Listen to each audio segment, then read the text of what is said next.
Habib Bahar bin Smith mendatangi Polda Jawa Barat pada hari ini Senin 3 Januari 2022. Panggilan tersebut berkaitan dengan kasus dugaan ujaran kebencian yang menimpanya. Bahar bin Smith datang ke Polda Jawa Barat sekira pukul 12:30 waktu Indonesia Barat, didampingi oleh kuasa hukum dan keluarganya. Dalam menjalani pemeriksaan, Bahar bin Smith mengaku bakal kooperatif. Bahar bin Smith pun menyampaikan beberapa pesannya kepada awak media sebelum menjalani pemeriksaan. Terlebih pesan jika dirinya ditahan atau ditetapkan sebagai tersangka setelah menjalani pemeriksaan. Menurutnya, jika dia langsung ditetapkan tersangka dan ditahan, itu bentuk ketidakadilan. Sebab ia merasa penanganan kasusnya ini diwarnai motif politik. Bahar bin Smith juga berpesan jika dirinya kembali di penjara maka ia ingin umat Islam terus berjuang menyampaikan keadilan. Sekaligus jangan ada yang tunduk pada kezaliman dari manapun datangnya. Bahar bin Smith juga mengatakan baginya penjara bukan hal menakutkan. Terlebih dia sudah pernah mendekam di penjara sebanyak 2 kali. Pertama gara-gara kasus penganiayaan santri dan kedua penganiayaan sopir taksi.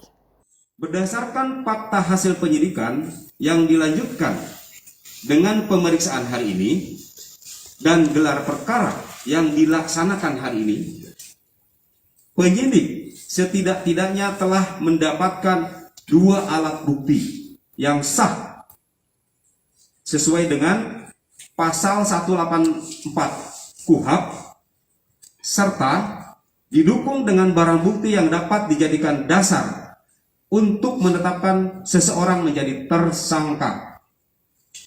Dengan demikian, penyidik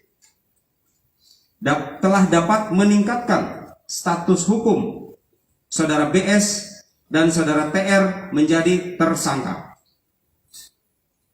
Oleh sebab itu, untuk kepentingan penyidikan perkara dimaksud terhadap saudara BS dan saudara TR, penyidik melakukan 1 penangkapan dan kemudian dilanjutkan dengan penahanan berdasarkan tentunya alasan-alasan subjektif dan objektif. Yang pertama, alasan subjektif adalah dikhawatirkan mengulangi tindak pidana. Selain itu dikhawatirkan melarikan diri dan menghilangkan barang bukti.